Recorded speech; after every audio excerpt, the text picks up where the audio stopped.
दिगंबर धर्म एक कोई संप्रदाय नहीं है, दिगंबर कोई मत नहीं है, दिगंबर एक जीता जागरा जीवंत दर्शन है। और यह दिगंबर धर्म जो है एक ऐसी कड़ी है, सनातन धर्म में भी दिगंबरत्व की महत्वता है। जब गांधारी ने अमोघ शक्ति देने का भाव किया तो अपने पुत्र को, जो पुत्र बाप ही नहीं दादा भी बन चुका था, उस पुत्र को मां ने नग्न क्यों बुलाया? जिस मां की ज्योति शरीर को वज्र की बना सकती है, क्या एक कपड़े को नहीं भेद सकती थी? और कपड़े का भेदन करने में क्या दिक्कत थी? नग्न क्यों बुलाया? इसका अर्थ है कि मां की अमोघ शक्ति एक धागा भी ऊपर है तो वह उसकी शक्ति प्रवेश नहीं कर सकती।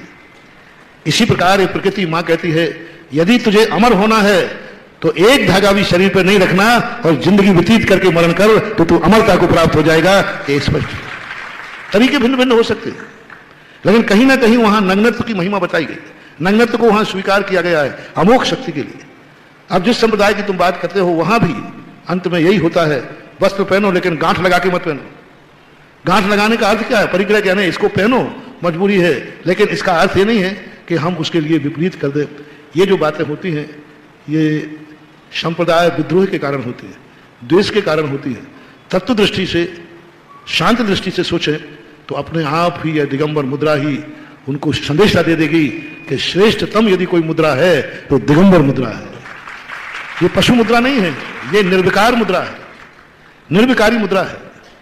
नग्न होना अलग चीज है और दिगंबर होना अलग चीज है। जब दिगंबर की पूरी परिभाषा पढ़ोगे तो आप यही कहोगे कि दिगंबर वो है जो बालक के समान, जैसे बालक दिगंबर होता है उस पर कोई प्रकृति विकल्प नहीं करता, ऐसे ही मुनि महाराज भी बालकवत होते हैं, उन पर विकल्प करना ही नहीं चाहिए।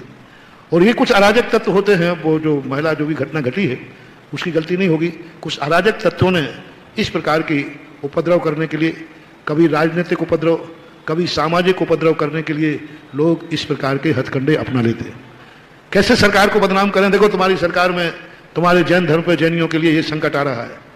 तो कई बार राजनीतिक लोग ऐसा अवसर उठा लेते हैं, कई लोग समाज में विद्रोह होने के कारण ऐसा कर लेते हैं। तो ये किसी न किसी अराजक तत्व की, विद्रोहियों की घटना है।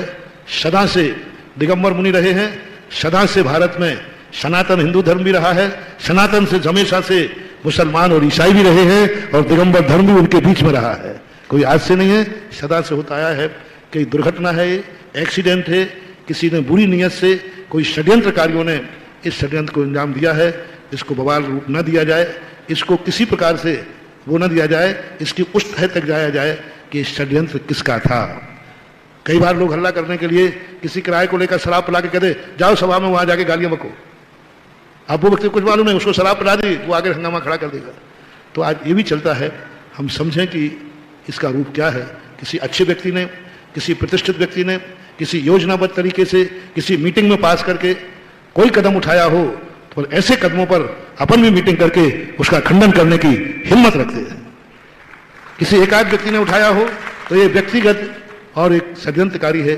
उनके वो तो चाहते ही ये थे कि अशांति हो जाए, वो तो चाहते ही ये थे ऐसे लोग कि अशांति हो जाए। शायद अशांत करने के लिए उन्होंने किया हो और हम अशांत हो जाएं तो वो सफल हो गए और हम फैल हो गए। इसलिए उसको पूरी नीति, पूरी स्थिति मुझे ज्ञान में नहीं है, मुझे मालूम भी नहीं है। अभी आपने कही, मैं तो यही कहूँगा कि इसको गंभीरता से लेकर के प्रसंग पर लिया जाए कि क्यों हुआ, कैसे हुआ, वो कौन थे, कैसे थे, इस पर विचार किया जाना चाहिए।